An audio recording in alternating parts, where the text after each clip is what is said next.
느부갓네살 왕은 세 친구들에게 자신이 만든 근신상에 절하려고 명하였지만 이 세 친구들은 절대 그럴 수 없음을 말하고 있습니다. 그러자 느부갓네살 왕은 이 세 친구들에게 협박을 하죠. 근신상에게 절하지 않으면 너희를 풀무불에 집어넣겠다고 말하고 있습니다. 그리고 너희를 건져낼 신이 누가 있겠느냐라고 말하였죠. 그 말을 들은 이 세 친구들은 자신이 섬기는 하나님이 계신다면 우리는 맹렬히 타는 풀무불을 가운데에서 능히 건져내시겠고, 그렇게 하지 아니하실지라도 왕의 신은 절대로 섬기지 않겠다라고 당당하게 고백을 합니다. 왕의 명령을 거역한 이 세 친구들은 어떻게 되었을까요? 오늘 말씀을 보면서 우리에게 주는 교훈이 무엇인지 함께 찾아보도록 하겠습니다. 19절에서 21절 말씀을 보게 되면 느부갓네살이 분이 가득하여 사드락과 메삭과 아벳느고를 향하여 얼굴빛을 바꾸고 명령하여 이르되 그 풀무불을 뜨겁게 하기를 평소보다 7배나 뜨겁게 하라 하고 군대 중 용사 몇 사람에게 명령하여 사드락과 메삭과 아벳느고를 결박하여 극렬히 타는 풀무불 가운데 던지라 하니라. 그러자 그 사람들의 겉옷과 속옷과 모자와 다른 옷을 입은 채 결박하여 맹렬히 타는 풀무불 가운데 던져졌더라. 이 세 친구들의 말을 듣고 있던 이 느부갓네살 왕은 화가 머리 끝까지 났습니다. 왕의 자존심을 상할 대로 상했을 만큼 물불을 가리지 않는 심판만 남은 것이죠. 느부갓네살 왕은 자신의 화를 참지 못하고 풀무불을 7배나 더 뜨겁게 불을 지피라고 명을 합니다. 느부갓네살 왕은 이 광경을 지켜보고 있는 모든 사람에게 자기 명령을 어기면 어떻게 되는가를 보여주기 위해 열이 달아오를 대로 달아온 이 풀무불에 사드락과 메삭과 아벳느고를 집어넣은 것입니다. 우리는 여기서 사람의 성격을 볼 수가 있습니다.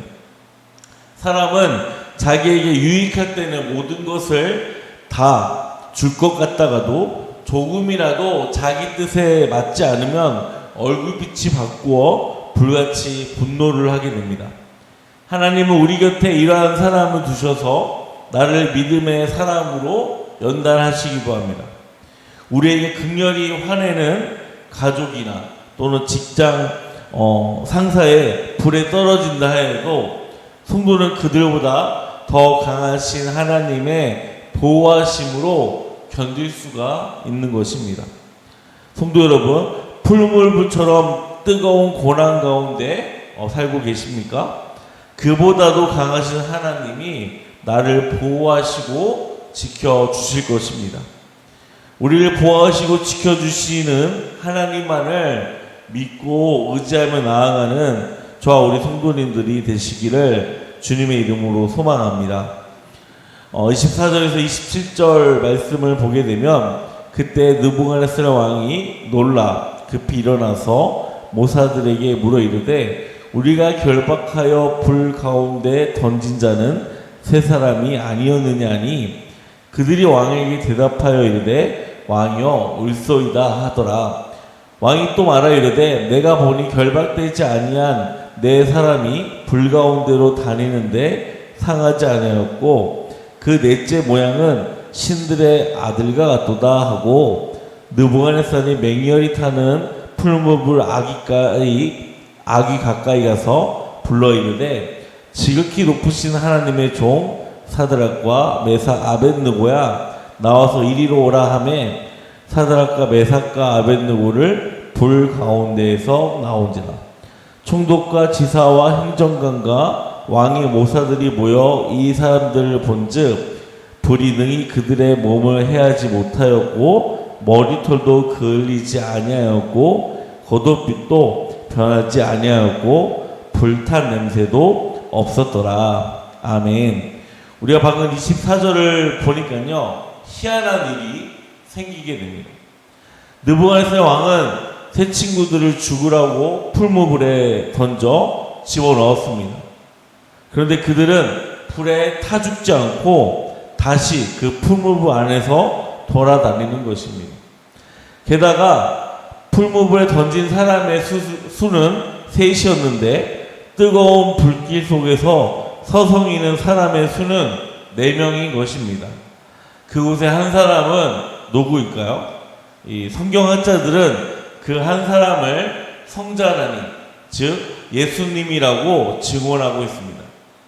하나님은 자기 자녀들을 구원하시기 위해서 느부갓네살 풀무불에 임하신 것입니다. 사드락과 메삭과 아벳느고는 자신의 생명을 온전히 하나님께 맡겼습니다. 하나님은 그들의 믿음의 생명에 반응하신 것입니다. 이 네 사람은 아무런 해를 받지 않고 풀무불 속에서 대화를 나누고 있습니다. 이것은 하나님이 느부갓네살에게 누가 이 세상의 주인인지를 확실하게 가르쳐주는 순간입니다. 느부갓네살 왕은 그 어느 신이라도 내 손에 건질 자가 없다라며 온갖 교만을 떨었습니다. 느부갓네살 왕은 여러 고대 근동 왕들처럼 자신을 신들과 동등하게 생각을 한 것이죠. 느부갓네살 왕은 이때까지 이룬 업적을 생각하면 그는 다른 신들보다 우수한 신으로 볼 수 있을 것입니다. 하지만 문제는 왕이 생각하는 보이는 신들과 질적으로 완전히 다른 신이 한 분 계시다라는 것입니다. 바로 여호와 하나님이십니다. 우리가 믿는 하나님은 이 세상의 신들과는 전혀 차원이 다른 거룩하신 분이십니다. 느부갓네살 왕은 거룩하신 하나님을 전혀 몰랐던 것입니다. 25절에 왕이 또 말하여 이르되 내가 보니 결박되지 아니한 네 사람이 불 가운데로 다니는데 상하지도 아니하였고 그 넷째 모양은 신들의 아들과 같도다 하고, 이 느부갓네살 왕은 풀무불 안에서 3명의 친구와 함께 서 있는 네 번째 인물이 마치 신들의 아들과 같이 보였다라고 말하고 있습니다. 느부갓네살 왕이 말하는 신의 아들은 누구를 의미하고 있는 것일까요? 바벨론 왕이 앞에서 자신을 신의 위치로 올려 말하였지만 이 순간에는 분명 인간들과는 다른 특별한 존재를 보고 있습니다. 유대인들은 이것을 전통적으로 천사라고 해석을 하였습니다. 탈무드에서는 그 천사가 가브리엘 천사라고 말을 합니다. 제가 앞에서 언급한 것처럼 기독교 성경학자들은 이 70인역 성경을 해석하면서 이 네 번째 사람은 예수님이라고 해석을 했습니다. 이 70인역 성경은 헬라어로 번역한 성경을 말하는 것입니다. 사랑하는 성도 여러분, 하나님은 우리를 결코 혼자 두시지 않으십니다. 하나님은 나와 언제든지 함께 하시기에 우리는 극렬한 풀무불 속에서도 안전한 것입니다.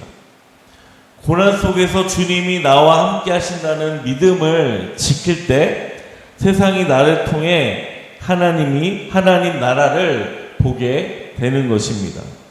우리는 이 말씀을 통해서 묵상해야 할 부분은 나는 풀무불 같은 고난 속에서 물질이나 인맥, 권력 등을 의지하지 않나라고 우리는 생각해 볼 필요가 있습니다.